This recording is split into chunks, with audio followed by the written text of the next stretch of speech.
House, Abeka Junction, Accra. Hello, 101.5 FM, Kumasi Edu, Madish Mama, Yamamuina Achi. Anope so, Senya Dai, no, and Ransamoa, Mamperi, Etu Eja. Netofa bomu ena yade ebremo anopei na afei ba ku bisusua efiri amanone ba ne covid munsem kakra wo so yade aka ho de amamo eno ene yatanse anopei a yade ebremo yi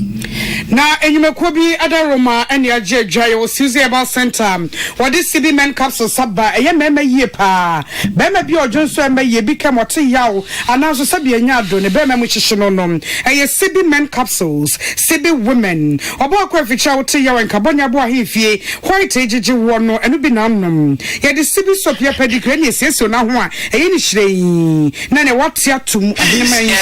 di mu a kama bi CB malakio malaria ba so wonya bi ma britia bi mu na ayi afri mu o pedodo 0247 111671 ye kra this way chocolate drink ko so fa so kan de ohia ka ho a eni so hye emekra da roma ena kaseboi eba afei akenkan fo a mobete yenken eyeme nana ya kunedu enam nana ya okesi enro mampani na do dan kwaku fo adoni o meyi kasaye na ensemu a wode eto ye nimu no eni. Fellow Ghanaians, good evening and thank you once again for letting me into your homes. 3 weeks ago I delivered update number 18 on the measures being taken by government to stem the tide of COVID-19 on our shores. I indicated that the number of recorded active cases, that is persons with the virus, was in decline, with the statistics pointing to the fact that we were on the path towards defeating the virus. Our nation in the weeks prior to that address had become accustomed to this downward slide of active cases. In recent weeks, however, we have observed a gradual change in the trajectory of the virus,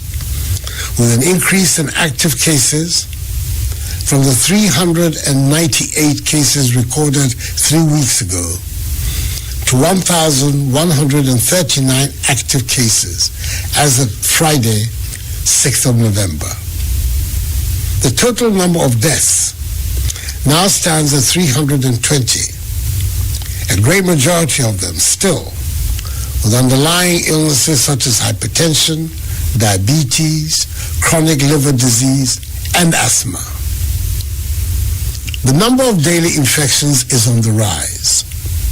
from an average of 25 new cases per day then to an average of 130 new cases per day in the course of the last 2 weeks. In Greater Accra, with the exception of 2 districts, all districts have reported cases. In contrast, we've only seen a cluster of cases in the other regions from only a handful of districts in other regions. These figures obviously give cause for concern in view of what is happening in Europe and America following the outbreak of a second wave of infections that is engulfing so many other countries. And an analysis of the active case data suggests that the Greater Accra region accounts for some 75%, with Ashanti, Bono, East, and Western being responsible for 16% of active cases. The remaining 11 regions make up 4% of the cases, with the rivals at Kotoka International Airport responsible for the other 5%. Scientists at the West African Center for Cell Biology of Infectious Pathogens at the University of Ghana, Legon, collaborating with the Noguchi Memorial Institute for Medical Research, who are studying the genetic makeup of the virus in Ghana, have established that the virus has not changed. Our observation, however, is that a reduction in compliance with the preventive protocols account for the increase in infections. Fellow Ghanaians, it appears that we are letting our guard down. Now more than ever, we have to adhere to mask wearing, hand washing, the use of sanitizers, and social distancing protocols that have become a part of our daily routines, and which have ensured that we do not impose all over again the restrictions we are seeing in other parts of the world. In order to help arrest this new threat of rising infections, the government is going to reaffirm the steps that have served us well so far. We are enhancing the measures of tracing, testing, and treatment, i.e. the 3 T's. In addition to this, we'll continue to limit the importation of the virus, embark on the strategic controlled easing of public gatherings, enhance public education and information, and continue to provide relief and support to individuals, families, and businesses. To this end, I've instructed the release of additional logistics, including vehicles, to the Ghana Health Service in order to help beef up contact tracing and the supervision and monitoring of asymptomatic cases being managed from home. We're also employing the use of technology to augment our contact tracing efforts, as well as the supervision and monitoring of home care cases. With the imposition of stringent testing measures at the airport, we have so far been able to detect 172 positive cases among some 54,000 arriving international passengers. The airport authorities will continue to demand that passengers arriving in the country should be in possession of a 72-hour-old negative PCR test, and we will continue to sanction airlines that flout this directive. The health authorities will intensify the follow-up process of arriving passengers, even when they have tested negative, to help ensure we have ruled out any possible infection that may have occurred during the period of embarkation and disembarkation. In the area of testing, I've tasked the Ministry of Health through the Ghana Health Service to liaise with all laboratories and testing facilities across the country to ensure the reporting procedures are ironed out and adhered to. Inasmuch as our hospitalization rates are very low, care for the sick and the provision of treatment remain an important aspect of our strategy. To this end, the 100-bed Ghana Infectious Diseases Center, located at the Ghana East Hospital, will be opened in the next few days under the management of the Ghana Health Service. The provision of adequate medicines, equipment, and personal protective equipment to enable health workers to attend to home-based patients has also been guaranteed. As you know, government, in trying to mitigate against the effects of the pandemic, put in place a number of measures to cushion ordinary Ghanaians and businesses. Government has extended the policy of free access to water for all households across the country until December, as well as fully absorbing electricity bills for 1 million active Lifeline customers for the same period. The communication service tax has also been reduced from 9% to 5% effective September 2020. I'm happy to announce that the incentive package for health workers has been extended to the end of the year. This means that all health workers will pay no income taxes for the months of October, November, and December. Again, all frontline health workers, as defined by the Ministry of Health, will continue to receive the additional allowance of 50% of their basic salary per month for the months of October, November, and December. Fellow Ghanaians,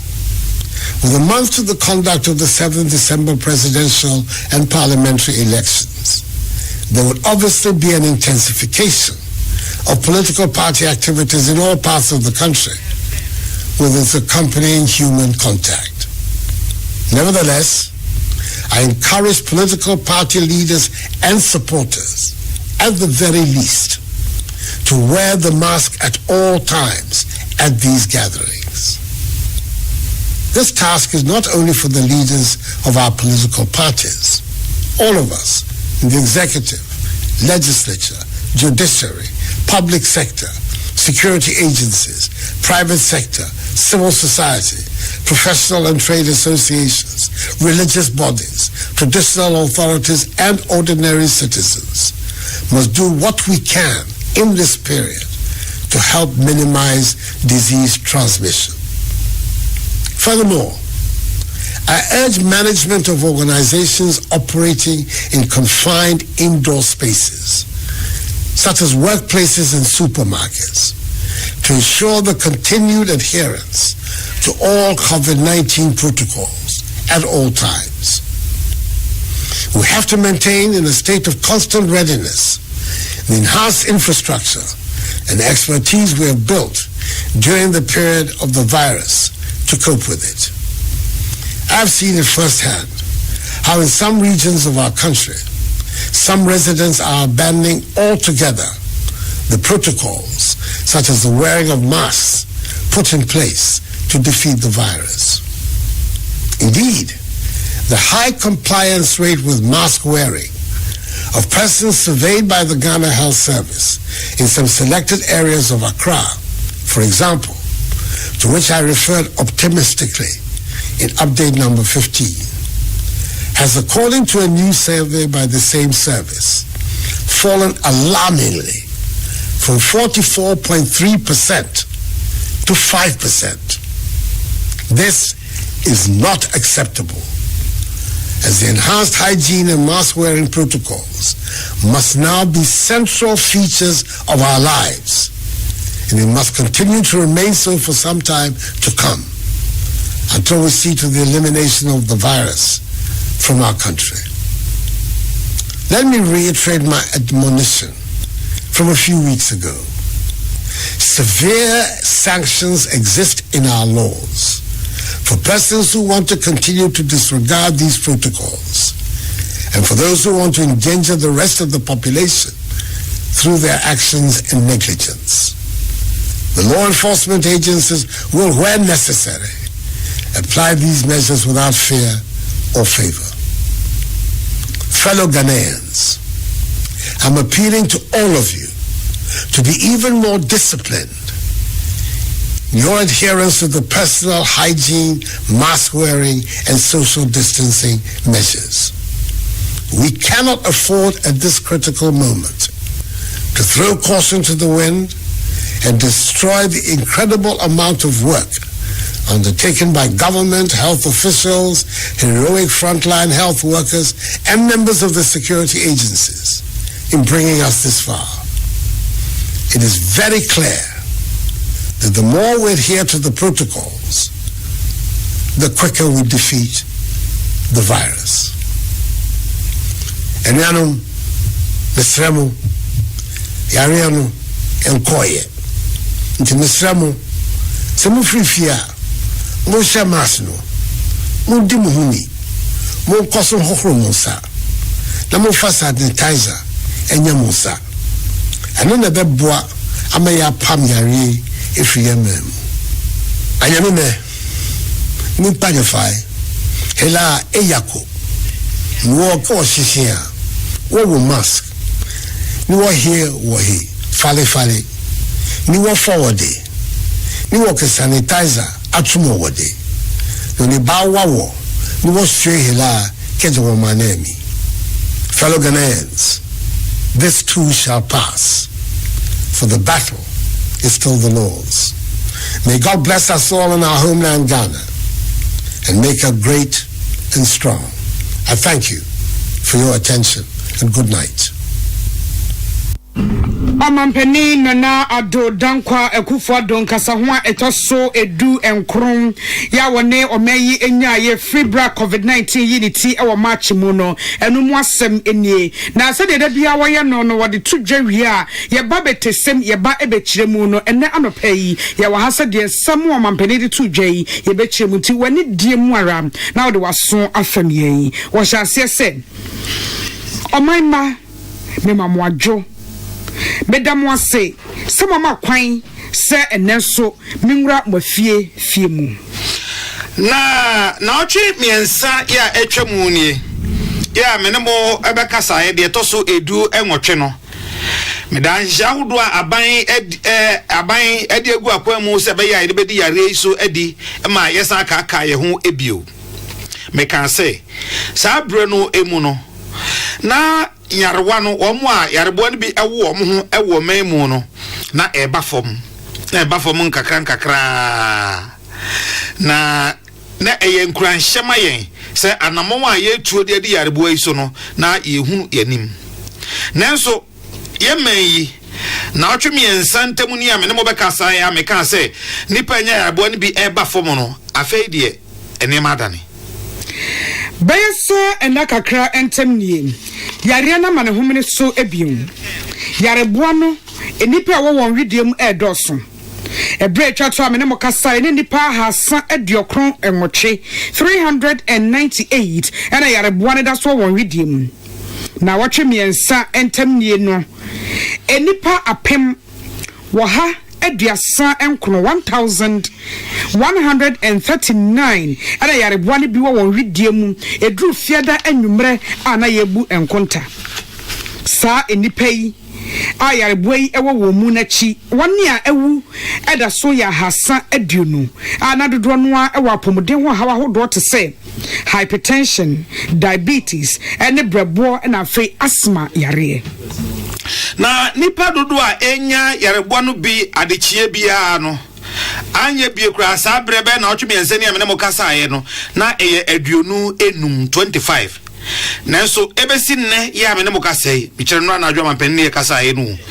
nipa enya yarebo no bi dako bia no be na otweme yenu entemu nie no ehuri afri aduonu enum 25 akwa koduru wo ha aduasa 130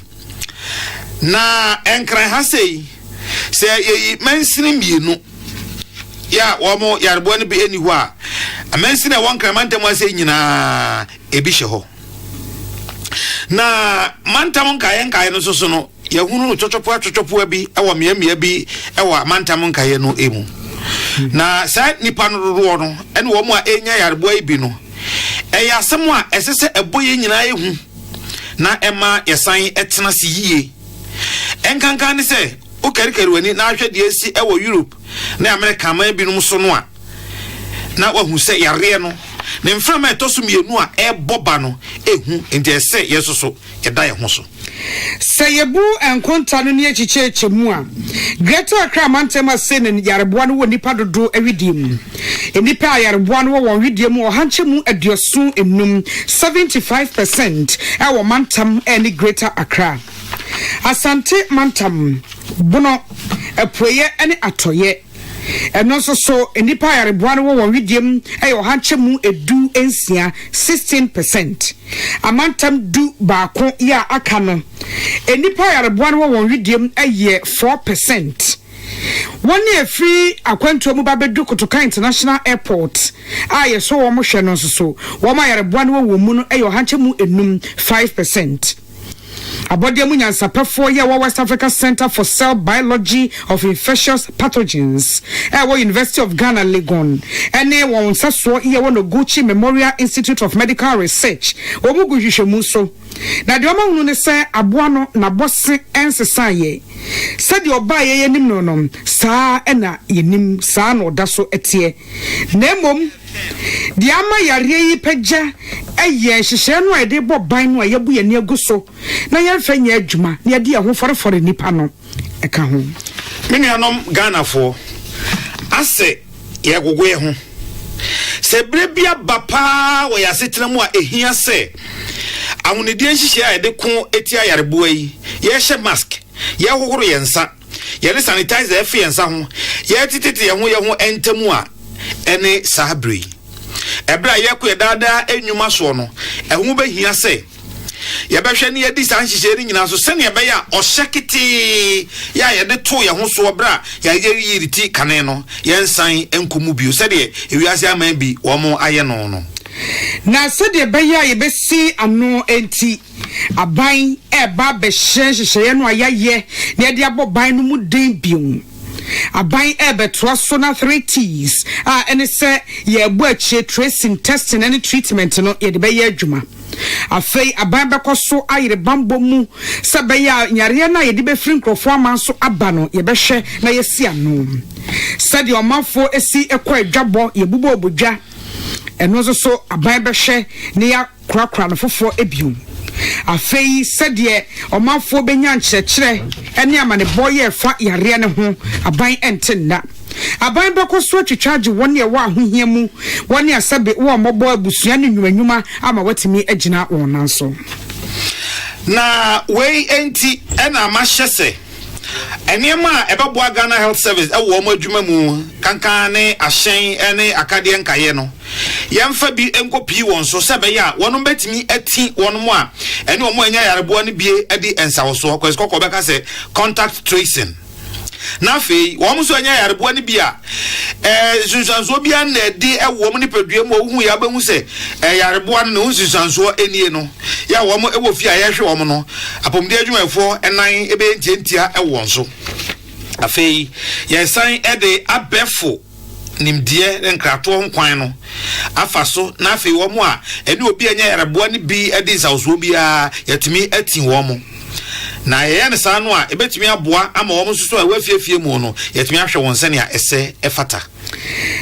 yɛbɛkɔ so sɛde ayɛ hyehyɛeɛ a yɛde nhwehwɛ nipadua mu bra ba bedru wiemhyɛn agyina yɛ no yɛbɛkɔ so de ayɛ adwuma na enipa bɛsɛ empem aduonum ɛnan 54,000 ya wɔn ɛfra kwantuo mu aba yɛsɔ wɔn hwɛ yɛ no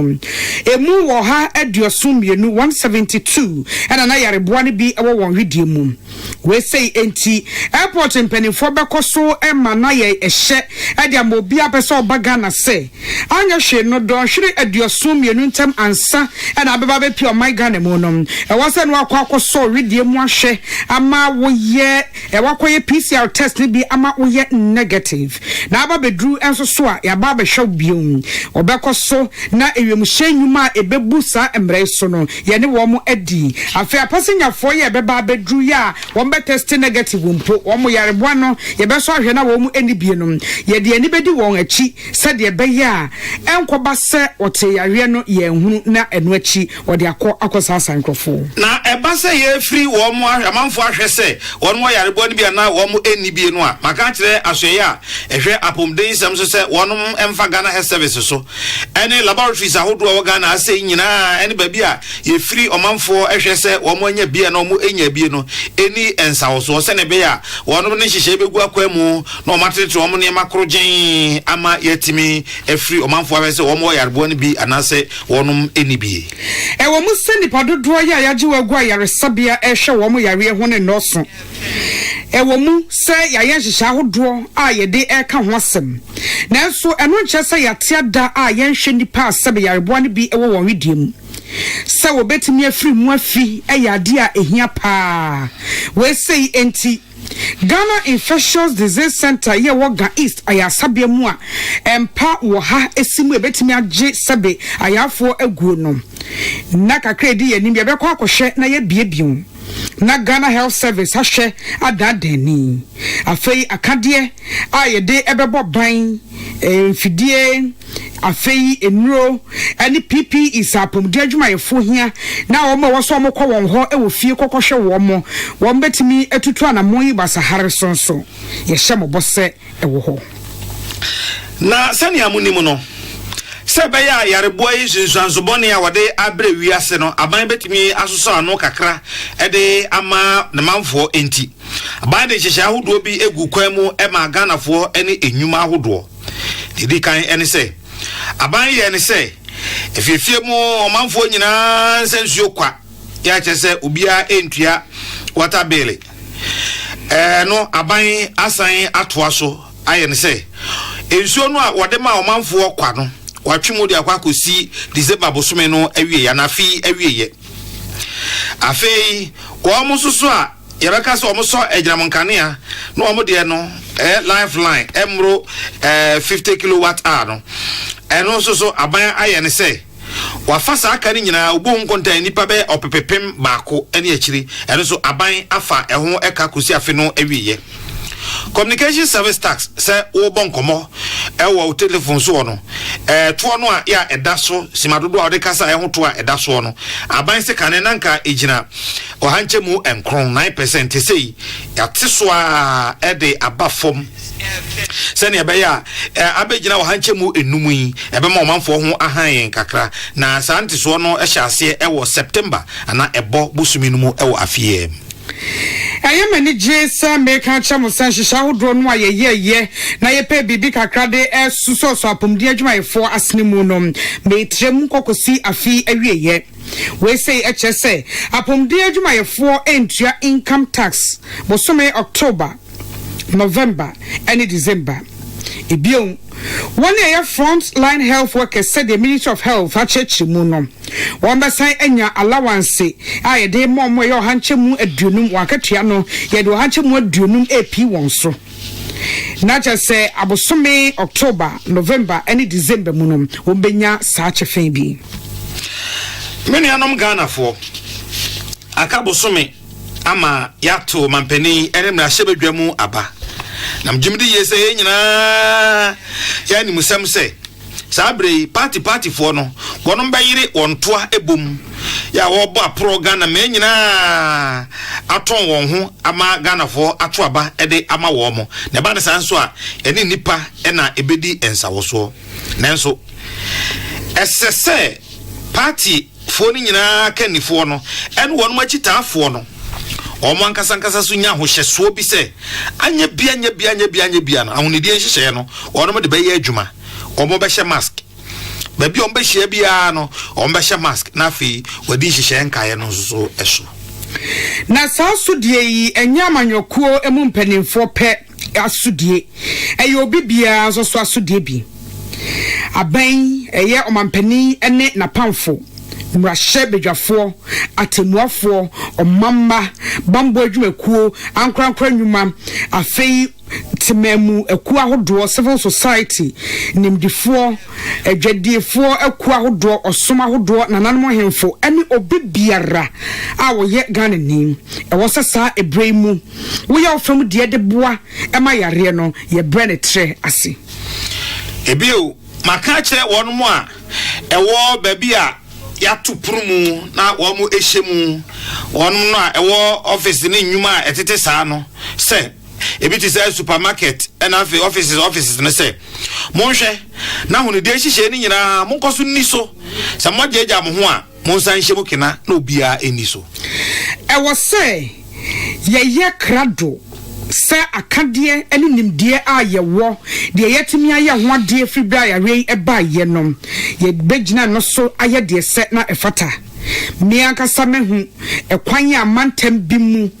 e wo mai mu ubowura ehihye no de ko COVID-19 enipa bu ani aguso enkrofon fanya hwe enu an so bia bone bra mask imposhe no ayedin nanso enu pene kwampa ye befa so di ya resu nkonim no kwasem enie ebre twatwa menemo ekasa no eno so miyi mazutre se Ghana Health Service ayehwehwemu ewo enkran ha sei na me update etoso edunum emu no me ka kire mu se sa survey ni kire se Ghana fo be hanche mu aduanan ekire pomiensa 44.3% ena wo mu ehye mask ni bi ya eno kra no na mi so se ewo fom enti yanyere ye ho emfa nko 100% na me ka se awrahosem ni se atia free 44.3% hanche mu aduanan ekire pomiensa no aba hanche mu enum 5% na we ye gitumu a enye yie esese yema yani eda ho yenhye mask no ne ani hihye nkae ni nyira so esanse yenkwa ene ye nkankro efare bai eno no enti ɛsɛ efisa abrɛ ko ya no yɛsan bɔ yɛ ho so biu na yɛdi san hyehyɛ ni nyinaa so na timi aboa ayi yarebo yi afiri yɛman emu mama mesi so dua bio sɛ de na no meka yɛsɛ ya wamra ɛwɔ man yi mu a wo abɛ wadwen sɛ protocols no wuni so no emra no betimi ahwɛ wo a wadwen ne sɛ onfa boga nya so anti wo de obɛyɛ de opɛ na de nkrofo ne ɔman man kaye apomuden ne wo nkwa ato esan mu no emra ɛma ho kwan woni a emra ne da wo abam so obɛda dani no baby ehia ye bɛkyew ne amemra no aye adwuma frenchim a sɛ ediwa emfa ho ne onipa ban a wo ye menianom Ghana fo we die me de chewpa ena ema ye nyina se yenya ho hyeso soronko ewo enhyehye ahodo a ye de ekotia yareboyi mum ye nne ho ni ye hye mask na ye ntitititi ye ho entam sane be ya enhyehye ahodo a ye de egu akwamu no obi adi so abeboa yen aboye ho ban ye ntimi ntrase baby a ya boye ho emoden aba bedroi ne entu enwa jeje mu emankunimu a yedi ewo ko a yesa ye wo yarebo yi so hyehye ahodo aban de gu akwa mu nyina apomdi adwumafo ne wo mo eyeye wo mo de onkwa si ho epre de kuma yen bambofo de a wo yeye ye nyina ye chefa ya ye de akoyare na ba bedru ha se ya enka ye ne jesema ye no ye ntimi ntanse nye gya ye ho ema ne nyina enye kwa bibia de na di pefe se ye hye ye ho so na ye di ahondidi hyehyɛ ni nyina so ye hohoro yensa ye hye mask ye tete ye ho entamu no a ebeboa me adi yareboa no so nkunim enim ententem ene enieden eso menuanom Ghana fo wen su betwem okono edaso ye radekon onyankopon hye ye nyina on hyira ye mighty as my Ghana na o ma ye nya kese e wa ahodin mu medam wase samode maso fm me mamu nyina jo abusia enra ensem a yemampani ede eto oman no anim no eno ena yedi kan boma mo a ya kyekire mu ede amamo sene a ya hoden ebetumi na eha so ena yede mu esi ene anopai yane amote yanka kenkan mu eyeme nana ya okese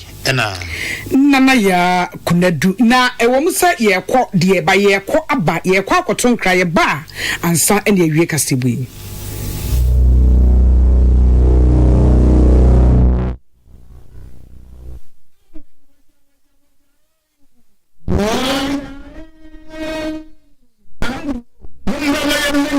oye nana dum hoda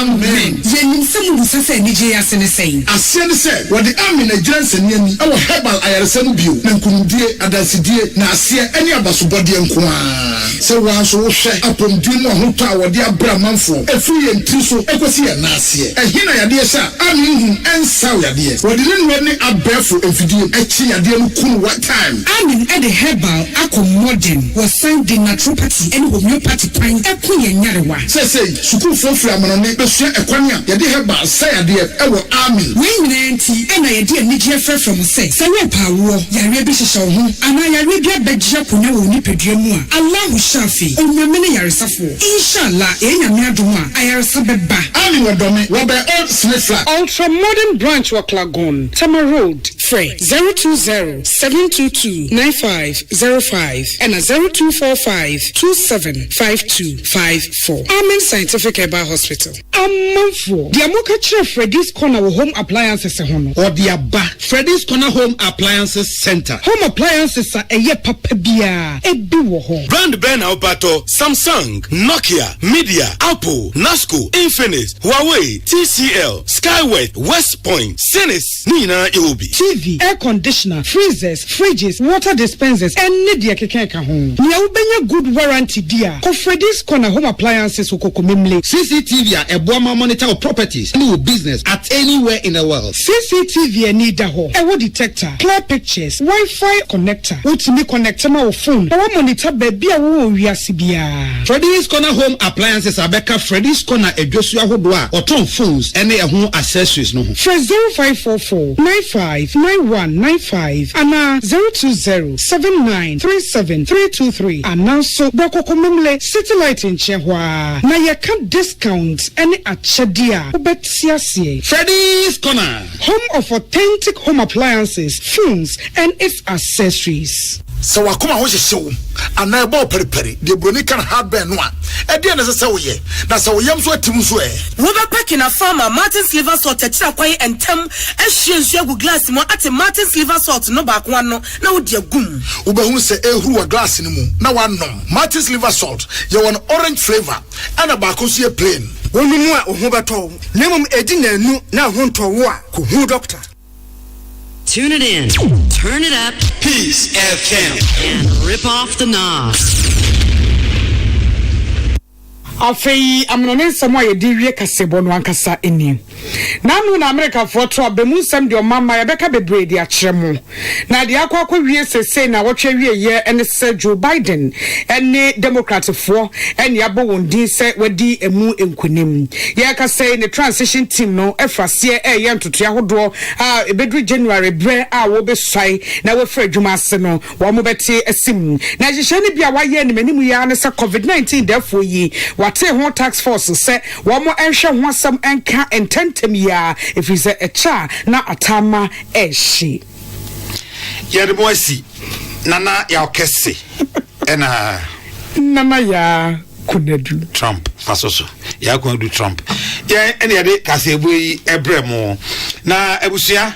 enwumako bi adawroma ena mote yanka ena no pay eye Susie about center this sibi men capsule sababa ma odunso me ye bika mote yawo ananso sabi enya do sabi tebiasa